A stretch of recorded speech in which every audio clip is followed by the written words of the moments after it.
Hey, you. You're finally awake. Hello everyone and welcome back to the channel. Right, let's get the elephant out the room here. When Brian from the Retrotopia podcast previously did the worst games on the Sega Saturn, he made a comment that there were no fighting games on the Sega Saturn, or good ones I should say, and a lot of you went absolutely bonkers. I'm going to put it out there, that wasn't something he made up, that was something I told him to say. Why? Because if you follow the Retro Wars podcast, there's a big hatred for the Sega Saturn. There just is, because of Saturnians who infest every podcast they ever see. So I put it out there. Plus, although I know there are very good fighting games on this system we are about to discuss, it didn't have Soul Blade and it didn't have Tekken 3 or 2. So, meh.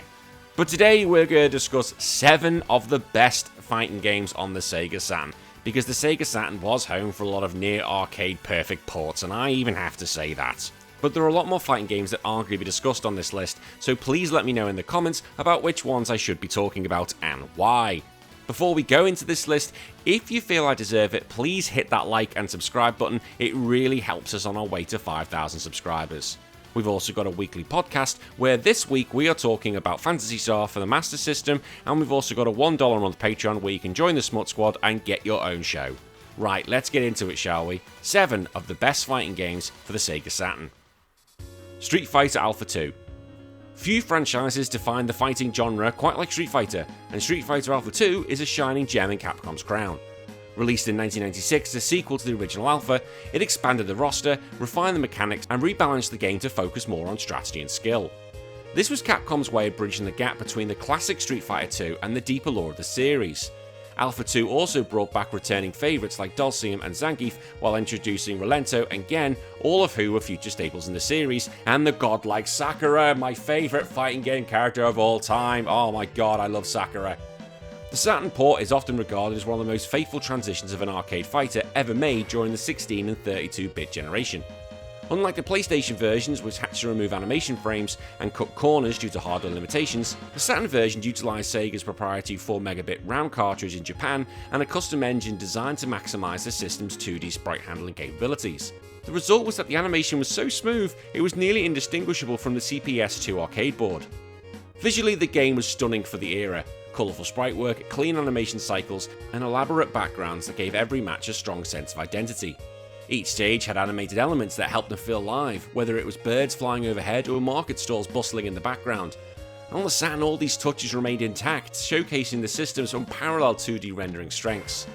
The game's narrative, while not cinematic, fleshed out the motivations behind the iconic fighters.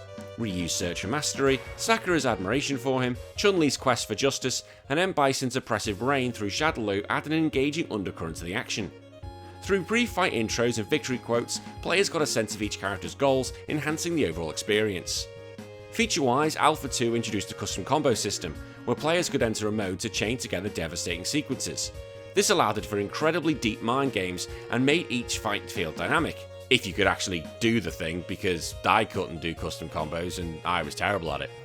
The game included arcade, versus, and a solid training mode, which was particularly important for those hoping to master the precise mechanics.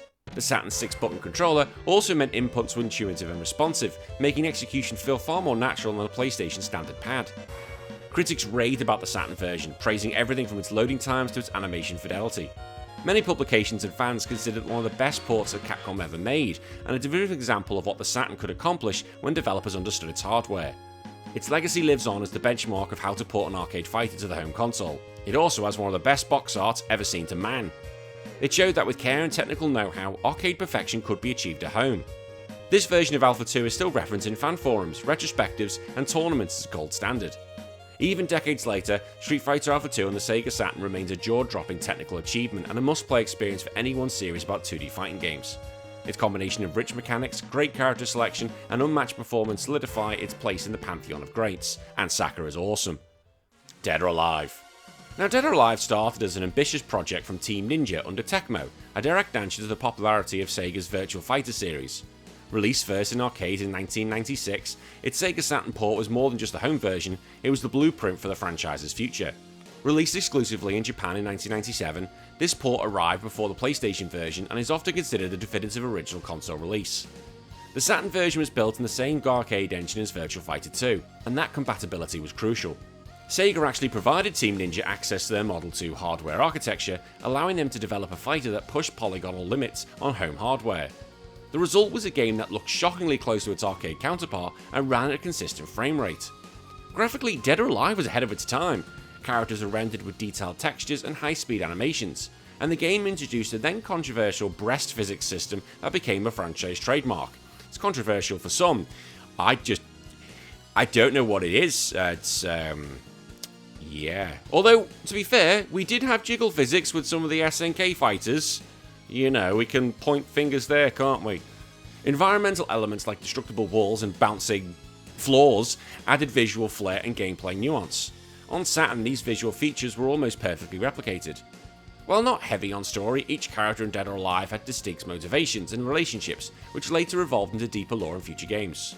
Ryu Hayabusa, borrowed from the Ninja Gaiden universe, brought in legacy fans, while characters like Kasumi and Ayan introduced the now iconic ninja storyline. Endings were brief but hinted at a larger world of intrigue, betrayal, and hidden ninja clans. Dead or Alive introduced a revolutionary counter system built around the triangle logic: strikes beat throws, throw beat holds, and holds beat strikes. This made every encounter feel like a test of reaction and prediction. It encouraged players to be both aggressive and cautious, rewarding skillful defense as much as offense. The Saturn version included arcade, time attack, and versus mode, and the fluidity of the gameplay and the eye-eyed sophistication stood out.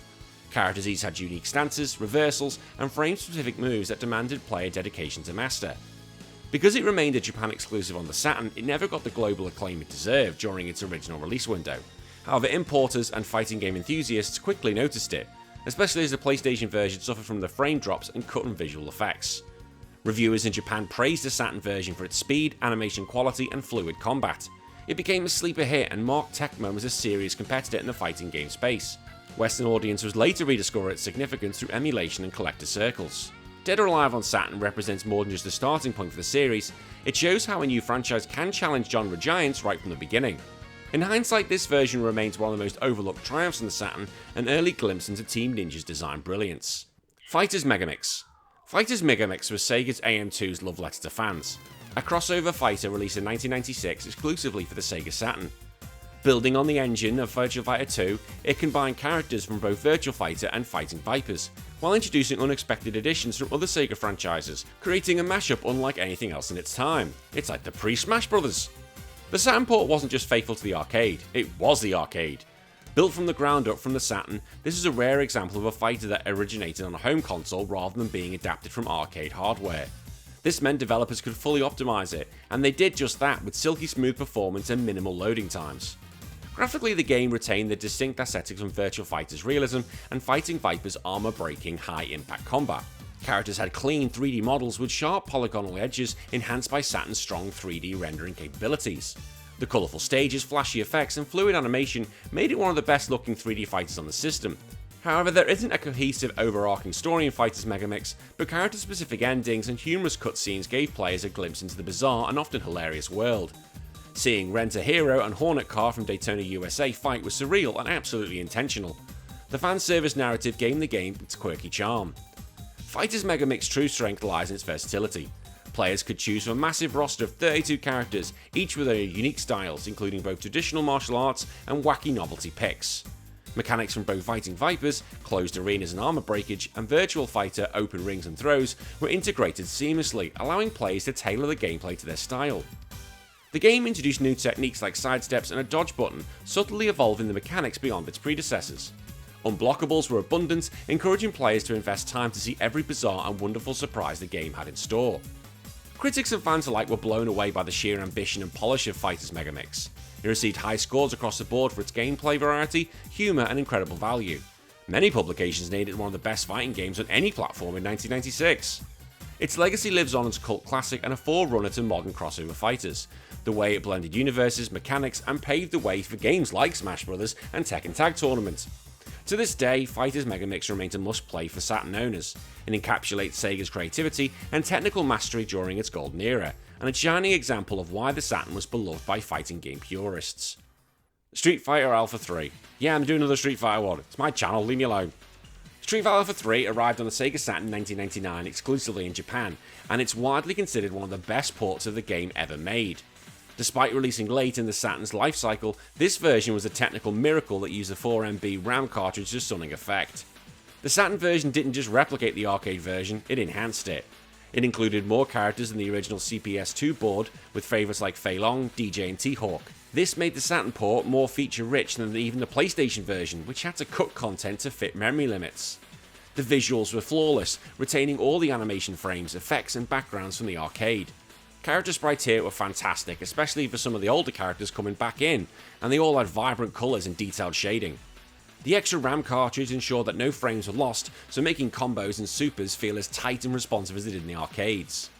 The story, yeah, it's kind of not expanding Alpha 2, it's kind of in its own little adventure. The inclusion of Final Fight characters and Cody and Guy deepened the Capcom universe, showing the interconnectedness of these franchises. Character endings, while brief, gave players context for each fighter's role in the unfolding narrative. Mechanically, Alpha 3 offered players the choice of 3 different fighting styles. The A-ism, like Street Fighter Alpha 2, V-ism, the custom combos, and X-ism, classic Super Turbo. This added layers of strategy and allowed players to tailor their playstyle. The Saturn version was packed with modes: arcade, training, survival, world tour, amazing, and dramatic battle, amazing. World Tour mode in particular let players level up and enhance characters over time, creating a semi-RPG progression system and extended replay value. Critically, this version received near universal acclaim in Japan. Fans marvelled at how complete it felt, even better than some of the other versions. The game is now considered one of the crown jewels of Saturn's library. It's one of the most sought after imports and serves as a case study in how additional RAM and skilled programming can elevate a port beyond expectations. Street Fighter Alpha 3 on the Saturn wasn't just good, it was definitive. It showed how far the console could be pushed and remains a high point in the history of fighting game home versions. King of Fighters 97. The King of Fighters 97 brought the heat to the Sega Saturn with one of the most faithful arcade-to-home transitions of its time.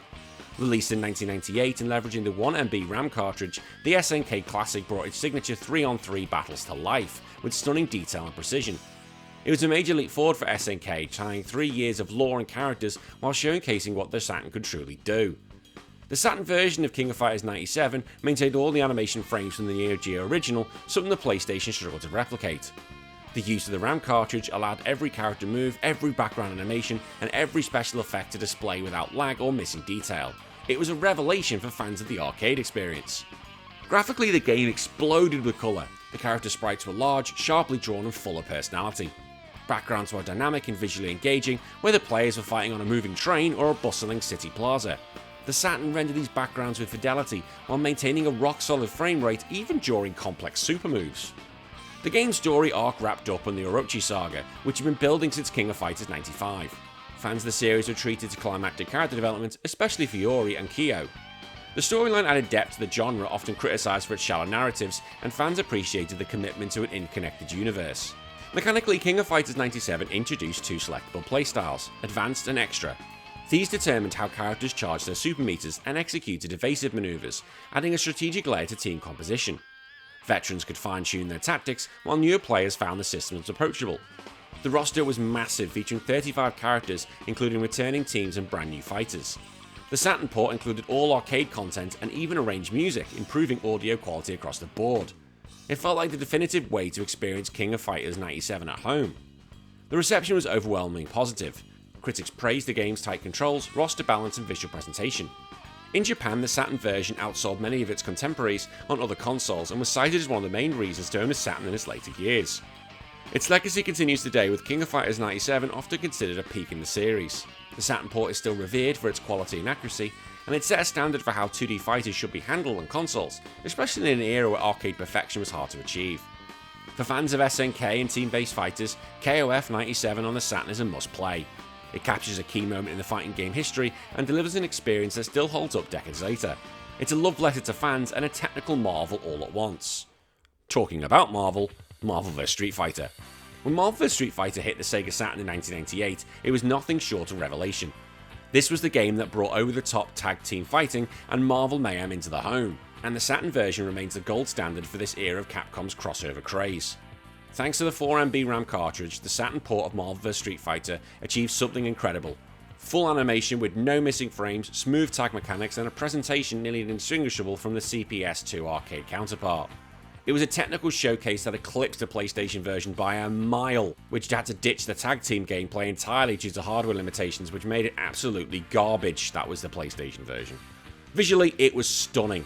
From Ryu's Hadoukens to Wolverine's Berserker Barrage, every attack was animated fluidly with explosive special effects.